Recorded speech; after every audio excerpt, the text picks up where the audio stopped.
हाय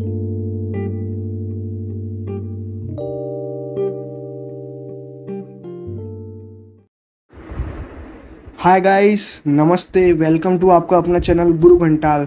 तो कैसे हो आप सभी लोग।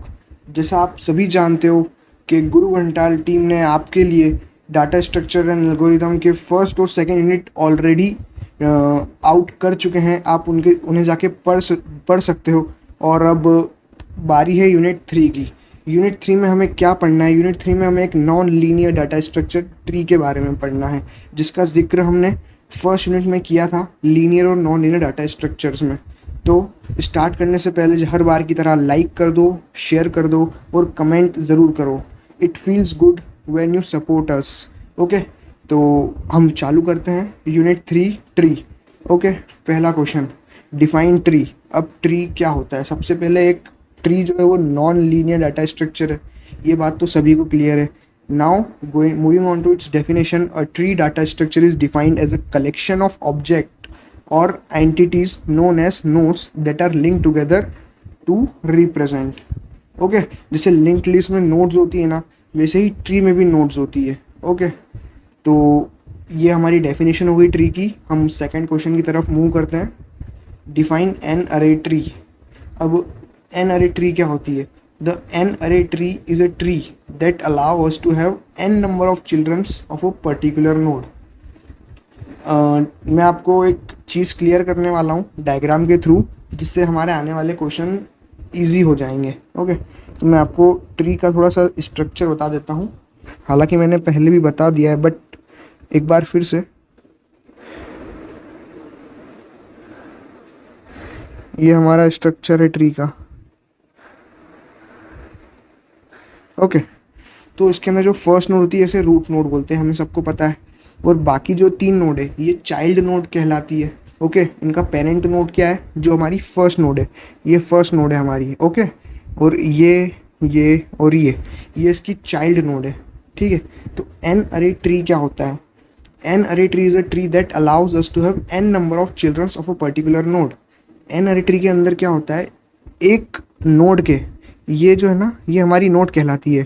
ये नोड, ये भी नोड, ये भी नोड और ये भी नोड, ये सब नोड कहलाती है। ओके, तो एन अरे ट्री क्या बोलता है? ये अलाउ करता है एक नोड के कितने भी चिल्ड्रन हो सकते हैं। ऐसा कोई कंपल्शन नहीं है कि एक नोड के 3 ही चिल्ड्रन होंगे। अब ये एक नोड के 1 2 3 4 चिल्ड्रन हो गए और एक नोड के 2 चिल्ड्रन। ये एक स्पेशल केस है और इसे ही हमें डीप में पढ़ना है। इस केस को हम बोलते हैं बाइनरी ट्री, जिस केस में एक नोड के 2 चिल्ड्रन हो सकते हैं एट मोस्ट। ओके, तो ये हमारा एन अरे ट्री यहाँ पे क्लियर हो गया है। हम आगे बढ़ते हैं। तो define binary tree. Okay, the binary tree means that the node can have maximum 2 children, जैसा मैंने अभी बताया था, और उसका स्ट्रक्चर भी मैंने आपको बता दिया। बाइनरी का मतलब क्या होता है? 2। बाइनरी मतलब 2। Therefore, each node can have either 0, 1 or 2 children. Now coming on to fourth question, define path. A path represent a sequence of edges between two vertices. अब path मतलब होता क्या है? अगर हम सिंपल भाषा में बोलें कि path मतलब होता है रास्ता, जाने का रास्ता। तो यहाँ पे path क्या बता रहा है? मान लीजिए आपको ये एक ट्री है,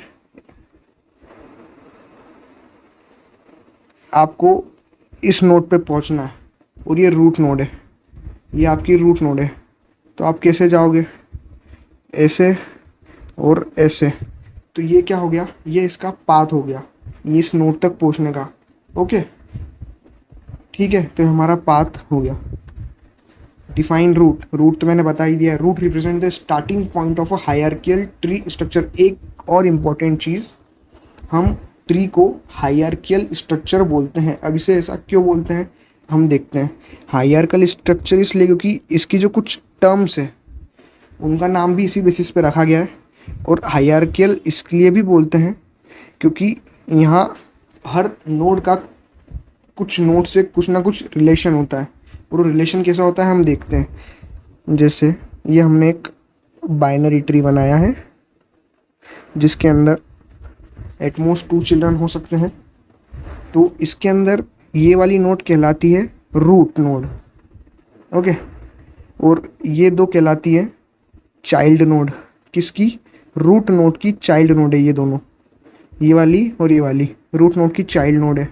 ठीक है, और अब ये जो दोनों नोड हैं इन्हें हम बोलते हैं लीफ नोड। ये नीचे की चारों जो नोड है इन्हें हम क्या बोलते हैं? Leaf node. और ये किसकी चिल्ड्रन है? जहाँ से ये ओरिजिनेट हुई है, मतलब एक तरीके से हाइरार्किकल स्ट्रक्चर हो गया ना, एक से बढ़ के। जैसे हम पढ़ते ना पेरेंट, मतलब फैमिली ट्री हमने पढ़ा होगा, जैसे हमारे दादाजी, फिर दादाजी के दो बच्चे, फिर उनके दो बच्चे, फिर उनके दो बच्चे, तो इस टाइप से कुछ इसे डिफाइन किया गया है ट्री स्ट्रक्चर को। तो इतना समझ आया। अब हम 6th क्वेश्चन की तरफ बढ़ते हैं। Define leaf in a tree data structure, the node which does not have a child is called a leaf node. जैसा मैंने आपको बताया कि लीफ नोड मतलब वो नोड जिसका कोई चाइल्ड नहीं है। जैसे ये दो नोड जो हो गई लास्ट वाली, इनका कोई चाइल्ड नहीं है, तो ये क्या हो गई? अपनी लीफ नोड हो गई। ये अपनी लीफ नोड हो गई। ये हो गई पेरेंट नोड या रूट नोड या फर्स्ट नोड। ओके, तो हम फर्स्ट नोड को अलग अलग नाम से रिप्रेजेंट कर सकते हैं। तो हम समझ आया लीफ नोड क्या होता है, लीफ नोड क्या होता है। Define sub tree. अब सब ट्री क्या होता है? सब ट्री बहुत सिंपल टर्म है। जैसे ये एक आपका स्ट्रक्चर है, ट्री का स्ट्रक्चर है ये, तो इसके अंदर अगर अपन इस नोड की बात करें तो ये आपकी रूट नोड हो गई। तो रूट नोड के जो लेफ्ट में पोर्शन है पूरा, इसको हम बोलते हैं लेफ्ट सब ट्री। वो जो राइट में पोर्शन है यानी ये वाला, इसको हम बोलते हैं राइट सब ट्री। तो सब ट्री मतलब क्या होता है? Subtree of a node is defined as the tree which is a child of a node और the node whose parent node exist. उम्मीद करता हूँ आपको डेफिनेशन समझ आ गई होगी। तो हम बढ़ते हैं हमारे नेक्स्ट क्वेश्चन की तरफ। हमारा नेक्स्ट क्वेश्चन है define level. A level of a node is defined as the number of parent nodes corresponding to the node of tree plus 1. The count of level start from 1 where the level means the root node, where level means the root node. ठीक है, तो level of root node मतलब क्या होता है? अगर हम root node को फर्स्ट लेवल माने, सॉरी मैंने कुछ गलत बोल दिया शायद, लेवल ऑफ एनी नोड क्या होता है? सबसे पहले रूट नोड को लेवल 1 मानो, देन वहाँ से आप आगे बढ़ते हो तो जो नेक्स्ट नोड आती है कॉन्सिक्वेंट चाइल्ड नोड वो लेवल 2 हो जाएगी, then further level 3, level 4, level 5, ये उसे हम लेवल कहते हैं। Define height. Height of a binary tree is defined as the number of edges in the longest path from the root node to any leaf node in a tree. अब इसे मैं समझाता हूँ। जैसे मान लो ये एक ट्री बना रहा हूँ मैं, सिंपल ट्री। हम एक ही ट्री के स्ट्रक्चर को साथ में लेके चलेंगे। ओके, तो जैसे मान लो मैं इसे इरेज करता हूँ, ये इरेज कर दिया। तो अब इस ट्री की हाइट क्या होगी? हाइट, अब डेफिनेशन पढ़ते हैं। Height of a binary tree, height of a binary tree is the number of edges in the longest path from the root node to any leaf node. अब longest path क्या है? अगर हम देखें तो ये लास्ट मोस्ट जो leaf node है ना, यहाँ से हम लॉन्गेस्ट पाथ देखें तो 1, 2, तो इसकी हाइट कितनी हो गई? 2। ये इस ट्री की हाइट हो गई। तो क्वेश्चन नंबर 10 है हमारा डिफाइन प्रेडेसेसर। ये वाली टर्म हमें जब क्लियर हो पाएगी जब हम टाइप ऑफ ट्रेवर्सल पढ़ चुके होंगे। वैसे मैं आपको बता दूं 3 टाइप के ट्रेवर्सल होते हैं, इन ऑर्डर, प्री ऑर्डर और पोस्ट ऑर्डर। अब मैं इस पर्टिकुलर टर्म के बारे में समझा देता हूँ कि प्रेडेसेसर मतलब होता क्या है। जैसे जब भी हम कोई ट्रेवर्सल करते हैं ना तो हम उसका ऑर्डर लिखते हैं, किस ऑर्डर में हमने ट्रेवर्स किया है। सपोज हमने ट्रेवर्सल के ऑर्डर में वैल्यूज़ किस तरीके से लिखी मैं आपको बताता हूँ, एक सेकेंड। जैसे कोई ट्री है, जब हम उसे ट्रैवर्स करने लगे मतलब हर नोट को जाके चेक करने लगे और प्रिंट करने लगे, तो हम उसे किस ऑर्डर में प्रिंट करेंगे? मान लीजिए हमने लिखा 2, 5, 7, ये सब की वैल्यूज़ है। ओके, 8 0, ये एक ट्री की जो है ये की वैल्यूज़ है सारी। ओके, मतलब मान लो 5 नोड का एक पूरा ट्री है, ठीक है। तो अब इसके अंदर प्रेडिसेसर मतलब क्या होता है, जिसे मैंने इस नोड को पॉइंट करा, ये भी कोई नोड होगी, जाहिर सी बात है, जिसके अंदर वैल्यू कौन सी स्टोर है, 5। तो इस नोड का प्रेडिसेसर क्या होगा। अब प्रेडिसेसर मतलब होता है जो इसके जस्ट पहले आया हो, उसे हम कहते हैं प्रेडिसेसर। मतलब जो ये 2 नंबर वाली नोड है, ये क्या हो गई, इसकी प्रेडिसेसर मतलब इसके जस्ट पहले। और इसका सक्सेसर ये हो गया 7, तो ये हो गया इसका सक्सेसर। तो हम डेफिनेशन बोलें, during a traversal when you reach a specific node then a node which are behind the node are called predecessor. और वैसी टर्म होती है सक्सेसर, जस्ट इसके बाद वाला क्वेश्चन, तो उसका मतलब भी मैंने समझा दिया है। सक्सेसर का मतलब जो जस्ट बाद वाली नोड है वो क्या हो गई, सक्सेसर, यानी जो उसके बाद और उसके पहले। तो ये टर्म्स क्लियर होती है आपको। ओके, तो नेक्स्ट क्वेश्चन हमारा क्या है, डिफाइन सक्सेसर। तो वही डेफिनेशन है, बस इसमें क्या बोला है, जो आगे वाली नोड्स है, ठीक है। अब नेक्स्ट क्वेश्चन है हमारा question number 12, define internal node. An internal node, it is also known as an inner node और आई नोड फॉर शॉर्ट, या ब्रांच नोड भी बोल सकते हैं। It's a node of tree that has child node. जैसे मैं आपको एक डायग्राम के थ्रू एक्सप्लेन करता हूँ। मान लो ये मैंने एक ट्री बनाया, ओके, तो इसके अंदर इंटरनल नोड्स क्या होगी। अब इंटरनल नोड्स इसमें क्या बोला है, वो नोड जिसकी चाइल्ड नोड है। तो ये वाली नोड इंटरनल नोड हो गई और ये वाली नोड इंटरनल नोड हो गई। इस नोड की क्या है, चाइल्ड नोड है, ये एक इंटरनल नोड हो गई है। तो इंटरनल मतलब समझ आया आपको। An internal node also known as an inner node is a node of a tree that has child node. मतलब वो नोड जिसके पास चाइल्ड नोड्स है वो इंटरनल नोड कहलाती है किसी ट्री की। तो हम आगे बढ़ते हैं, डिफाइन सिबलिंग। मैंने आपको पहले बता दिया है सिबलिंग मतलब क्या होते हैं। एक ही पेरेंट के 2 चिल्ड्रन को हम बोलते हैं, आपस में उनका रिलेशन क्या होता है, सिबलिंग। ओके, तो वापस समझाने की ज़रूरत नहीं है। What do you mean bye degree. Degree of a tree is the maximum number of children a node can have. Degree मतलब क्या होता है कि एक ट्री में किसी नोड के पास मैक्सिमम नंबर ऑफ चिल्ड्रन कितने हो सकते हैं। अगर हम बाइनरी ट्री की बात करें तो उसके अंदर उसके मैक्सिमम 2 चिल्ड्रन हो सकते हैं। यदि हम एक दूसरे ट्री की बात करें, बी ट्री, जो हम आगे पढ़ेंगे, बी ट्री, उसके अंदर कितनी भी हो सकते हैं, बहुत सारी मतलब चिल्ड्रन हो सकते हैं। तो इसकी डिग्री क्या हो जाएगी, इसके चिल्ड्रन कितने, जैसे इसकी डिग्री तो हो गई 2, अब इसकी डिग्री क्या हो जाएगी 1 2 3 एंड 4, तो इसकी डिग्री हो गई 4। ओके, तो डिग्री मतलब समझ आया। ओके, तो अब आगे बढ़ते हैं, डिफाइन फुल बाइनरी ट्री। अब जो बाइनरी ट्री है ना वो भी क्लासिफाइड है अलग अलग टर्म्स में से, full binary tree, complete binary tree, perfect binary tree, ऐसे कुछ टर्म्स है जो हम पढ़ेंगे। तो फुल बाइनरी ट्री क्या होता है, the full binary tree can also be defined as the tree in which each node must contain 2 children except the leaf node. तो डेफिनेशन से समझ आ जाना चाहिए, एक ऐसा ट्री जिसके अंदर हर नोड के पास 2 चिल्ड्रन होने चाहिए एक्सेप्ट लीफ नोड, मतलब जो आपकी लास्ट वाली नोड है उनके पास चिल्ड्रन नहीं होने चाहिए, 2 चिल्ड्रन नहीं होने चाहिए, बाकी सभी नोड्स के पास 2 चिल्ड्रन होने चाहिए। ओके, तो ये आपका फुल बाइनरी ट्री हो गया। अब कंप्लीट बाइनरी ट्री क्या होता है, complete binary tree is a tree in which all the nodes are completely filled except the last level. In last level all the node must be as left as possible. In a complete binary tree the node should be added from the left. तो क्या हो, complete binary tree क्या है, एक ऐसा tree जिसके अंदर सारी नोड्स कंप्लीटली फिल्ड है एक्सेप्ट लास्ट लेवल। तो जो आपका लास्ट लेवल है ज़रूरी नहीं है कि वो पूरा फिल्ड हो, और अगर फील्ड है भी तो जो उसकी फिलिंग होगी वो लेफ्ट मोस्ट पार्ट से स्टार्ट होनी चाहिए। ये प्रॉपर्टी है कंप्लीट बाइनरी ट्री की। नेक्स्ट क्वेश्चन की तरफ बढ़ते हैं। What do you mean by in order traversal?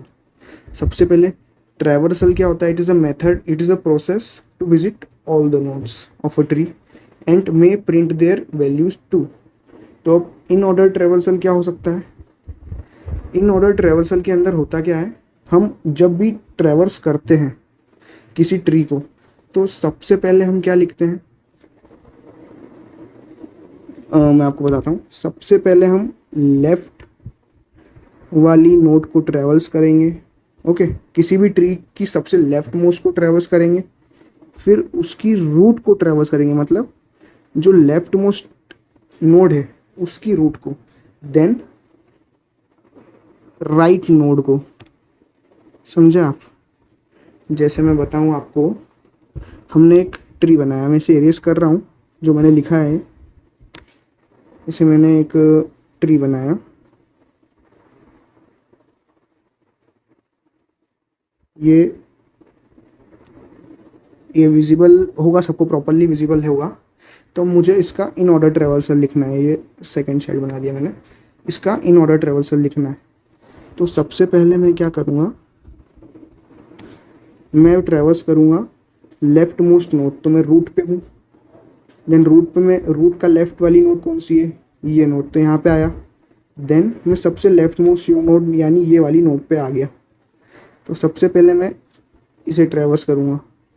Then मैंने क्या बोला था? सबसे पहले लेफ्ट, फिर रूट एंड देन फिर राइट। तो फिर मैं ऊपर जाऊँगा, यहाँ पे मैंने देखा इसकी लेफ्ट भी, इसका लेफ्ट पार्ट ट्रेवल्स हो चुका है। अब इस रूट, मतलब रूट तो खुद ही है, तो मैं इसे ट्रेवल्स करूँगा। तो देन फर्स्ट में इसको फर्स्ट नाम दे दिया, इसको सेकंड नाम दे दिया। तो ये रूट की वैल्यू मैंने प्रिंट कर दी। देन मैं इसके राइट मोस्ट पार्ट पे गया, तो राइट मोस्ट को ट्रेवल्स कर लिया। देन अगेन मैंने बैक ट्रैक किया, मैं यहाँ से यहाँ गया। अब मैं यहाँ पे पहुँचा तो मैंने देखा कि इस वाली नोड का लेफ्ट मोस्ट पार्ट या लेफ्ट सब ट्री पूरा ट्रेवर्स हो चुका है। बचा क्या है? Left root. अब ये रूट बची है, तो मैं इसे ट्रेवर्स कर लूँगा, मतलब इसकी वैल्यू लिख दूंगा। देन इसकी वैल्यू लिखने के बाद मैं राइट पार्ट में गया, तो इसके राइट पार्ट में गया तो मुझे वाली नोड मिली। देन इसकी वैल्यू लिख दी मैंने। तो ये अपना इन ऑर्डर ट्रेवर्सल हो गया। तो मैं कैसे मूव किया? सबसे पहले मैं वन वाली नोड की वैल्यू लिखूँगा, देन सेकेंड वाली नोड की वैल्यू लिखूँगा, देन थर्ड वाली नोट की वैल्यू लिखूँगा, then fourth and then fifth. तो ये अपना इन ऑर्डर ट्रेवर्सल हो गया। इन ऑर्डर ट्रेवर्सल में आप ये चीज़ याद रखना कि सबसे पहले left node, then root node and then right node traverse की जाती है। तो हमारा इन ऑर्डर ट्रेवर्सल यहीं पे ख़त्म होता है। अब सेकेंड हम मूव करते हैं प्री ऑर्डर ट्रेवर्सल में। प्री ऑर्डर ट्रेवर्सल में क्या होता है?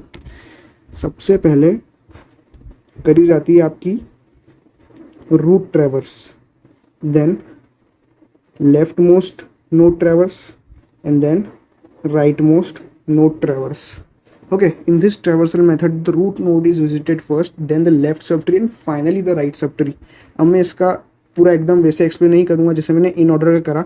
इसको आप अपने हिसाब से ट्राई कर सकते हो। मैंने इसकी डेफिनेशन प्रोवाइड कर दी है और इसके की पॉइंट्स प्रोवाइड कर दिए हैं। सिमिलरली पोस्ट ऑर्डर ट्रेवर्सल में क्या होता है? सबसे पहले left node, then right node and then root node. मतलब खेल जो है पूरा रूट नोड का है। इन ऑर्डर में रूट नोड जो है वो सबसे, मतलब बीच में ट्रेवर्सल होती है। ओके, प्री ऑर्डर में, प्री मतलब सबसे पहले ट्रेवर्स की जाएगी रूट, और पोस्ट ऑर्डर मतलब सबसे लास्ट में ट्रेवर्स की जाएगी रूट। तो हमारा पोस्ट ऑर्डर ट्रेवर्सल हो गया। अब क्वेश्चन नंबर 20 क्या बोलता है हमारा? What is the full form of BST? BST का फुल फॉर्म है binary search tree. What is BST? अब BST क्या होता है? Binary search tree is a collection of nodes arrange in a way such that they maintain properties. अब binary search tree की properties क्या होती है? The value of key of left सब tree is less than the value of root and the value of key of the right sub tree is greater than the value of root, greater than or equal to. ठीक है, ये दो properties हो गई BST की। How data is arrange in BST? तो इसके पहले वाले क्वेश्चन में ज़्यादा फर्क नहीं है, तो आप पढ़ लो। द वैल्यू ऑफ की is the value of key of the left subtree is less than the value of parent key, the value of key of right subtree is greater than the value of parent key. So what is the time complexity to form to create BST? तो O of n square होती है to create BST, याद कर लेना, direct question पूछा जाएगा. What is the time complexity to form inserting a BST? इसकी worst case time complexity है O of n. So okay, now 25th question, what is the time complexity to perform deleting a leaf in BST? तो O of H भी है या O of N. H मतलब height, ठीक है, तो आप उसको O of N भी बोल सकते हो. It is the time complexity to delete a leaf in binary search tree. What is the time complexity to form searching worst case? तो worst case में O of N होती है time complexity. 27. What is the time complexity to perform sorting in binary search tree? अब binary search tree को sort करना है, तो binary search tree होता है वो ऑलरेडी सॉर्ट होता है, तो इसकी टाइम कॉम्प्लेक्सिटी बोलना कोई सेंस नहीं है, क्योंकि हमें पता है बाइनरी सर्च ट्री होता है वो ऑलवेज सॉर्ट होता है. जब हम इसका ट्रैवर्सल करते हैं ना तो सॉर्टेड ऑर्डर में ट्रैवर्स होती है, क्योंकि हमें पता है लेफ्ट मोस्ट जो है वो लेफ्ट मोस्ट पार्ट जो है वो सबसे स्मॉल वैल्यू होगी और जो राइट मोस्ट पार्ट है वो सबसे लार्ज वैल्यू होगी. जब हम इसका इन ऑर्डर ट्रैवर्सल करते हैं तो ऑलरेडी ये सॉर्टिंग फॉर्म में अरेंज मिलती है अगर हम इसकी वैल्यूज प्रिंट कराते हैं. ऑल दो बाइनरी ट्री का सॉर्टिंग टाइम कॉम्प्लेक्सिटी क्या है, O of n log n, ये इसका बेस्ट केस है, और वर्स्ट केस क्या है, O of n square binary tree का, ठीक है. What is the time complexity to perform traversing a binary search tree? O of 1. वैसे what is the time complexity to perform traversing a BST? I think O of 1 नहीं होना चाहिए, O of n होना चाहिए. तो आप एक correction कर लेना यहाँ पे, ये O of n होना चाहिए. ट्रैवर्स कर रहे हैं ना तो हर नोट को जाना, हर नोट के पास जाना पड़ेगा, तो ये O of 1 नहीं है, इसको आप O of n कर लेना, ठीक है. ये करेक्शन था एक. नाउ 29th क्वेश्चन पे मूव करते हैं. What is the time complexity to perform searching a binary search tree? Best case, best case क्या हो सकता है?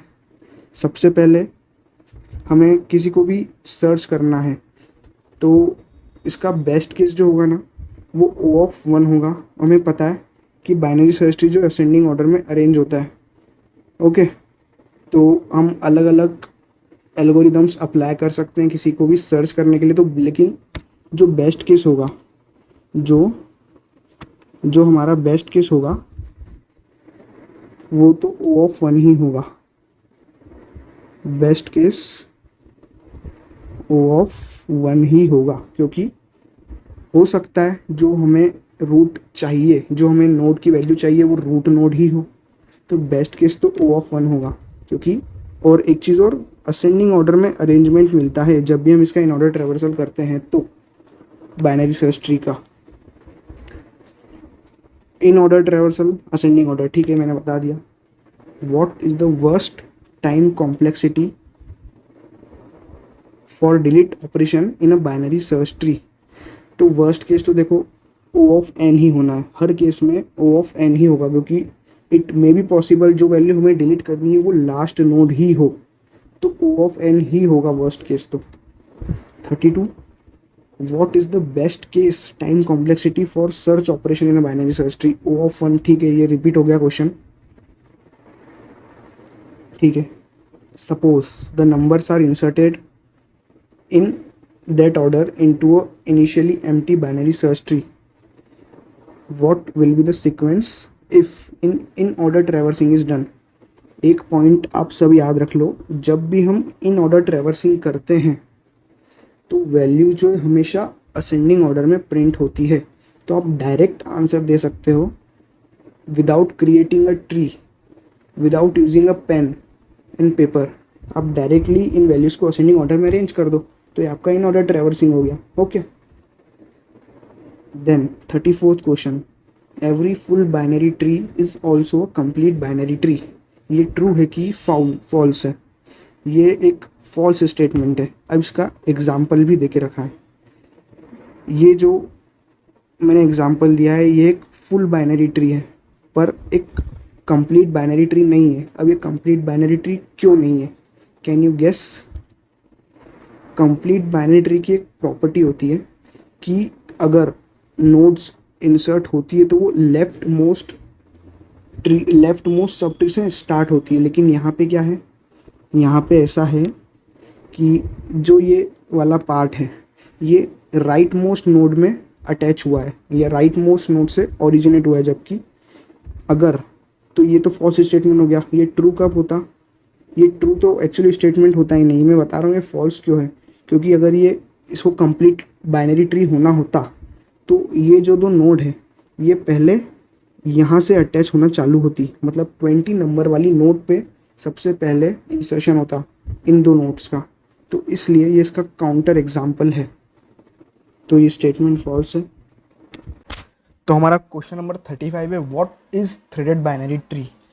It is a binary tree variant that traversal in a particular order it is made to do it fast in order traversal. मतलब क्या हुआ, threaded binary tree जो है वो एक बाइनरी ट्री का ही वेरिएंट है। इसका मेन पर्पस क्या है कि जो इन ऑर्डर ट्रेवर्सल होता है उसे हम फास्ट वे में कर सके। ओके, तो ये हमारा थ्रेडेड बाइनरी ट्री हो गया। अब 36 स्टेटमेंट क्या है, every binary tree is either complete और फुल। तो ये स्टेटमेंट फॉल्स है। अब मैं इसे प्रूव करके बताता हूँ कि स्टेटमेंट फॉल्स क्यों है। मान लो ये एक बाइनरी ट्री है, ये स्पेशल टाइप का बाइनरी ट्री है। इसको हम बोलते हैं स्क्यूड बाइनरी ट्री और लेफ्ट स्क्यू बाइनरी ट्री। तो ये एक टाइप का बाइनरी ट्री है, लेकिन ना तो ये कंप्लीट है और ना ही ये फुल है। तो क्या हुआ, ये स्टेटमेंट हमने फॉल्स प्रूव कर दिया। तो नेक्स्ट क्वेश्चन की तरफ बढ़ते हैं। Why we need a binary tree which is height balanced? अब हमें हमेशा हाइट को बैलेंस रखना ज़रूरी है to avoid the formation of skew binary tree. Okay, क्योंकि अगर स्क्यू बाइनरी ट्री बनता है तो उसके अंदर जो फंक्शंस होते हैं अलग अलग वो थोड़े से कॉम्प्लिकेटेड हो जाते हैं। दैट्स वाई हमें हमेशा अपने बाइनरी ट्री की हाइट बैलेंस्ड रखनी चाहिए। Okay, 38, what is the maximum height of an AVL tree with n nodes? तो इसका फॉर्मूला दिया गया है, आप इसे डायरेक्टली याद कर लो। The worst case search time in display tree is O of n. ठीक है। In which of the following tree parent node has a value greater than or equal to the key value of both of its children? Binary tree के अंदर ये चीज़ possible है कि जो parent node की value हो वो इक्वल हो सकती है, दोनों उसके चाइल्ड के बराबर हो सकती है। किसी नोड की वैल्यू उसके दोनों चाइल्ड के बराबर हो सकती है। अब 41th क्वेश्चन क्या है, the statement B plus tree allow rapid random access and slower sequential access. तो इसे हम ऐसे समझेंगे कि उसकी worst case time of complexity क्या है, O of log of n। तो इससे क्या होता है, जो सिक्वेंशियल एक्सेस होता है किसी भी ट्री का वो स्लो हो जाता है, बट रैंडम एक्सेस जो रहता है वो हमेशा फास्ट ही रहता है। तो ये हमारे 41th वाले क्वेश्चन का आंसर है यस। 42 वाला क्वेश्चन क्या है, B plus minus tree grow downward. तो ये वाला जो ट्री होता है ये स्टेटमेंट फॉल्स है। जो ये ट्री है ये हमेशा अपवर्ड की तरफ ग्रो करता है। अब 43 वाला क्वेश्चन क्या है, विच of the following data structure used in record indexing. तो जो बी ट्रीज होते हैं ना वो यूज़ होते हैं डाटाबेस इंडेक्सिंग में। ओके, क्योंकि because they are specific kind of self balancing tree, इसलिए उनका यूज़ किया जाता है रिकॉर्ड इंडेक्सिंग में या डाटाबेस इंडेक्सेस बनाने में या मेंटेन करने में उन्हें। नेक्स्ट क्वेश्चन है हमारा, B tree and AVL tree have the same worst case time complexity for insertion and deletion. हाँ, both B tree and AVL tree के अंदर जो वर्स्ट केस टाइम कॉम्प्लेक्सिटी होती है वो होती है O of log of n। तो ये स्टेटमेंट ट्रू है। 45, विच of the following is not allowable balance factor in AVL tree. अब जो बैलेंस फैक्टर होता है वो होता है लेफ्ट सब ट्री की height minus right sub tree की हाइट। तो अलाउेबल बैलेंस फैक्टर क्या है, AVL ट्री अगर हमें किसी को भी बनाना है या देखना है कि AVL ट्री है कि नहीं, तो जो उसका बैलेंस फैक्टर होता है, यानी difference of left sub tree और राइट सब ट्री, तो वो -1 से 1 के बीच में लायक करना चाहिए, तो ही वो एवियल ट्री की गिनती में आएगा। 46 B tree of order n each non root contain. तो आप ऐसा कैसे स्क्रीनशॉट ले सकते हो कि एटलीस्ट n/2 चिल्ड्रन होने चाहिए, एटमोस्ट n चिल्ड्रन होने चाहिए। बी ट्री की बात करें तो बी ट्री जो होता है स्पेशल काइंड ऑफ ट्री होता है, उसके अंदर नंबर ऑफ चिल्ड्रन जो रहते हैं वो फिक्स्ड नहीं होते हैं। मैं आपको बताता हूँ, जैसे मैंने बनाया, ये एक ट्री बना रहा हूँ मैं, बी ट्री, विजिबल है, अब विजिबल होगा। ये अगर 2 चिल्ड्रन है तो ये बाइनरी ट्री हो गया, लेकिन अगर मोर देन 2 चिल्ड्रन है तो ये आपका हो जाएगा बी ट्री। तो इसके अंदर एटमोस्ट n चिल्ड्रन होने चाहिए और कम से कम n/2 चिल्ड्रन होनी चाहिए। ओके, और मिनिमम n-1 कीज होनी चाहिए, और मैक्सिमम n-1 की होनी चाहिए, और मिनिमम n-1/2 कीज होनी चाहिए। ओके, ऑर्डर और डिग्री मैं आपको बता देता हूँ। ऑर्डर और डिग्री मतलब क्या होता है, हो सकता है क्वेश्चन आ भी जाए, बट मैं आपको यहाँ पे एक्सप्लेन कर देता हूँ ऑर्डर और डिग्री में डिफरेंस क्या है और दोनों का मतलब क्या होता है। तो जो ऑर्डर होता है, it means maximum number of children per node, और the order of B tree is maximum. और डिग्री होता है, the degree is the number of children it has. So every node of a B tree has a degree greater than or equal to 0 and less than or equal to the order of B tree। मतलब अगर हम degree की बात करें तो अपन किसी particular node की निकाल सकते हैं, बट अगर ऑर्डर की बात करें तो वो पूरे ट्री का निकलेगा। जैसे एक ट्री बनाता हूँ मैं, इसके अंदर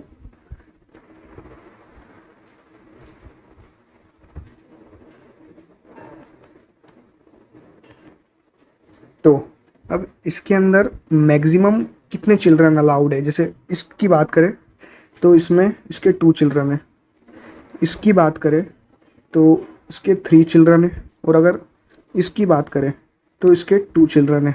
तो इसके अंदर मैक्सिमम कितने चिल्ड्रन है, तो मैक्सिमम चिल्ड्रन हो गए आपके 3। तो इसका ऑर्डर कितना हो गया ट्री का, 3। वही अगर हम डिग्री की बात करें तो इस वाले नोड की डिग्री कितनी है, 2। इस वाले नोड की डिग्री कितनी है, 3। और इस वाले नोड की डिग्री कितनी है, 2।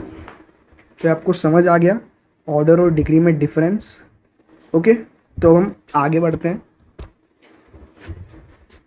Question number 47, the statement larger the order of B tree less frequently the split occurs. अब एक फॉर्मूला है प्रोबेबिलिटी ऑफ स्प्लिट का, वो फॉर्मूला क्या है, 1/m/2 - 1।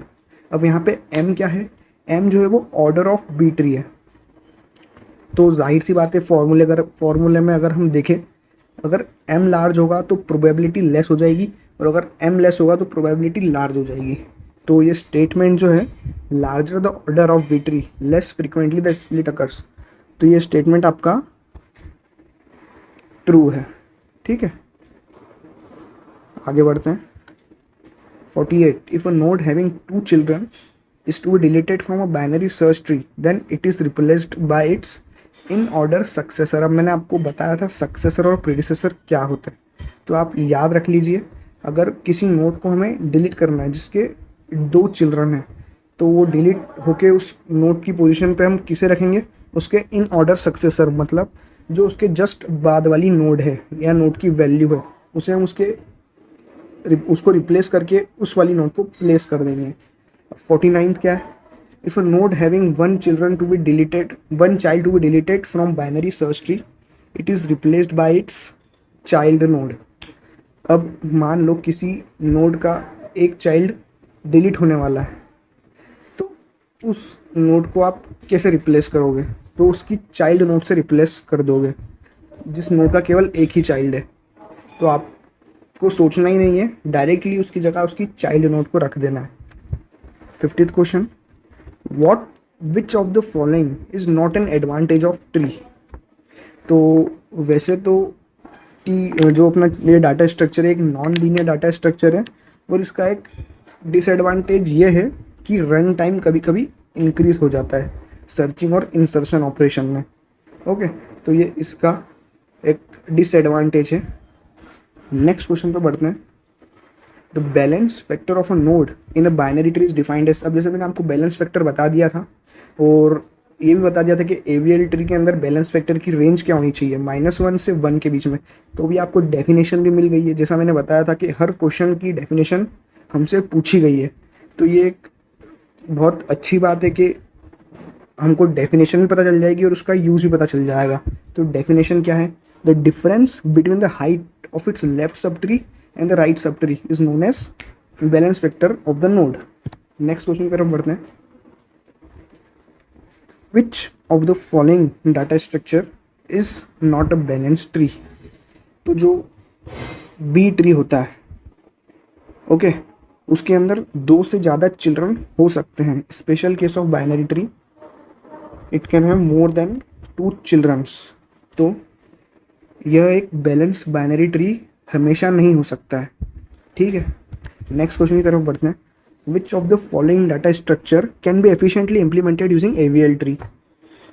तो एवीएल ट्री के थ्रू हम कौन कौन से डाटा स्ट्रक्चर इम्प्लीमेंट कर सकते हैं? Priority queue. अब प्रायोरिटी क्यू क्या होता है? Priority Q is an extension of Q with following properties. अब क्यू का ही एक आप उसका एक्सटेंशन समझ लो या उसके अंदर कुछ एडवांसमेंट समझ लो। तो उसकी क्या क्या प्रॉपर्टीज होती है प्रायोरिटी क्यू की? Every item has a priority associated with it, an element with high priority is dequeued before an element with low priority. मतलब जो जिसकी सबसे ज़्यादा प्रायोरिटी होगी वो सबसे पहले डिलीट होगा। डी क्यू का मतलब क्या होता है? डिलीट होना। ओके, ये स्टैंडर्ड टर्म है। डी क्यू का मतलब होता है डिलीट होना। Okay, if 2 elements have same priority then they are serve according to their order in the Q.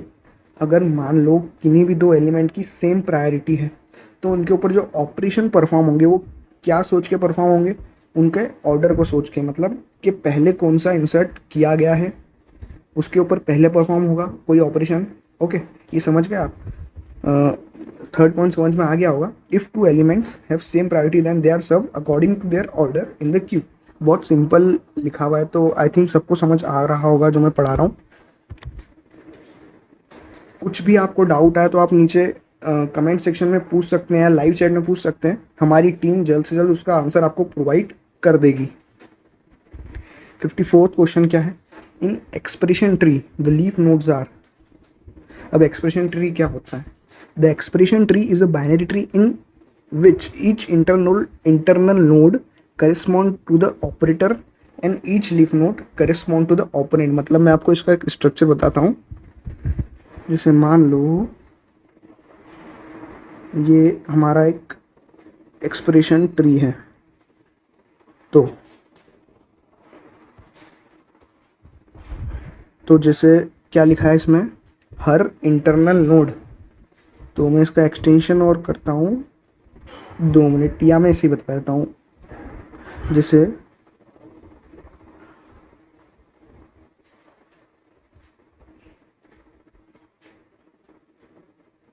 ये एक बाइनरी ट्री मैंने बनाया है,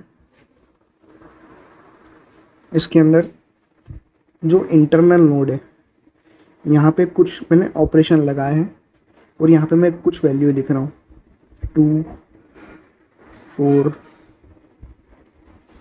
7 1। तो ये ऑपरेट कैसे होगा? और मैं यहाँ पे लिख देता हूँ मल्टीप्लाई का साइन लगा देता हूँ। तो ये ऑपरेट कैसे होगा? तो जो लीफ नोड है यहाँ पे हम क्या लिखेंगे? ऑपरेंड। और जो इंटरनल नोड है यहाँ पे हम लिखेंगे अपने ऑपरेटर्स। तो मैं कैसे लिखूँगा? 2 + 4 ब्रैकेट में +7 - 1। तो इस तरीके से ऑपरेट करूँगा। देन फाइनली मैं क्या करूँगा? मतलब ये प्लस का साइन नहीं है, सॉरी ये गलती से लग गया है, ये माइनस का साइन है। मतलब ये मल्टीप्लिकेशन का साइन है आपका, ये मल्टीप्लिकेशन का साइन। तो इसका आंसर क्या होगा? 8 मल्टीप्लाइड बाय 6 यानी 48। तो इस तरीके से ये एक्सप्रेशन ट्री को हम एग्जीक्यूट करते हैं। मतलब आपको ये चीज़ याद रखनी कि जो लीफ नोड्स होगी वहाँ पे हमेशा ऑपरेंड होंगे और जो इंटरनल नोड होगी वहाँ पे हमेशा ऑपरेटर्स होंगे। और परफॉर्म कैसे करना है ऑपरेशन ये मैंने आपको बता दिया है। तो अब नेक्स्ट क्वेश्चन की तरफ बढ़ते हैं। 55th question, which of the following is not an AVL rotation.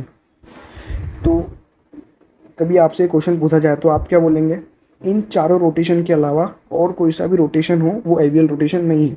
तो 4 रोटेशन कौन कौन से हैं, तो left rotation, left right rotation, right rotation और राइट लेफ्ट रोटेशन। तो इन चारों रोटेशन के अलावा और कोई भी जो रोटेशन है वो एवियल रोटेशन नहीं है। The nodes with common parent are called siblings, पता ही है। Okay, the binary tree T has n leaf nodes, the number of nodes of degree 2। तो ये फॉर्मूला ना आप याद कर लेना, n-1। ये फॉर्मूला आप याद कर लेना n-1। फिर एक हमको दिया है इन ऑर्डर ट्रेवर्सल दिया और इसके अंदर रूट नोड फाइंड करनी है। ओके ना, यही दिया है ना इन ऑर्डर ट्रेवर्सल।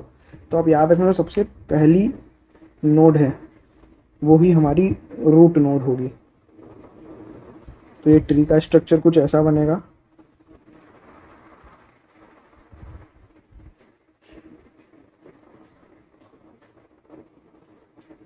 मैं बनाता हूँ इस ट्री का स्ट्रक्चर।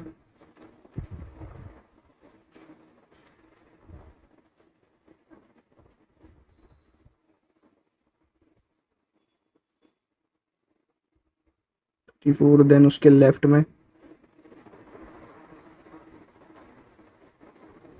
15, देन इसके राइट में 17।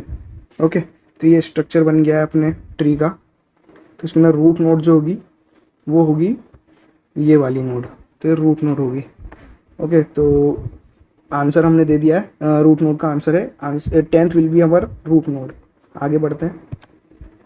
A B plus tree can contain a maximum of 5 pointers in a node. What is the minimum number of keys in the leaves? एक फॉर्मूला मैंने आपको बताया था स्टार्टिंग में, मतलब स्टार्टिंग में नहीं, मतलब 2-3 क्वेश्चन पहले ही बताया था कि मिनिमम क्या होगा n-1/2 और हम मैक्सिमम भी बता ही देते हैं, मैक्सिमम होगा n-1। तो ये 59th क्वेश्चन है। अब हम लास्ट क्वेश्चन की तरफ बढ़ रहे हैं। A binary tree with 5 nodes has exactly dash null pointers। तो ये भी आपको याद करना है कि n+1 नल पॉइंटर्स होंगे किसके। अब बाइनरी अगर आपको नंबर ऑफ नोड्स दिए और पूछा है कि कितने नल पॉइंटर्स होंगे, नल पॉइंटर्स यानी जो लीफ नोड होगी। इसे एग्जांपल लेता हूँ, मैं आपको ड्रॉ करके बता देता हूँ। से 5 नोड्स है और ये बाइनरी ट्री भी है। तो बाइनरी ट्री का स्ट्रक्चर कैसा होगा, 3 नोड्स तो हो गई और ये 4 और ये 5 नोड्स हो गई। अब इनके लीफ नोड्स क्या क्या, मतलब आपको पता है हर नोड जो है वो किन्हीं भी 2 नोड को पॉइंट करती है। मतलब उनके स्ट्रक्चर में 2 जो रहता है वो 2, एक नोड में जो 2 पार्ट्स रहते हैं वो एड्रेस स्टोर करने वाले पार्ट रहते हैं और एक पार्ट जो ऐसा रहता है जो डाटा स्टोर करता है। तो ये एक नोड है, ये किन्हीं 2 को पॉइंट करेगी। अभी फ़िलहाल तो ये नल वैल्यूज़ है। ओके, फ़िलहाल तो ये नल वैल्यूज़ है।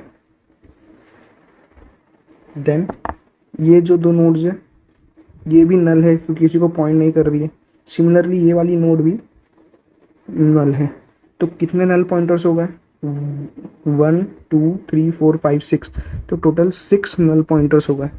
ऐसा ही तो हमारा फॉर्मूला क्या बोल रहा था कि n+1 नल पॉइंटर्स होंगे और n हमको दिया हुआ था 5।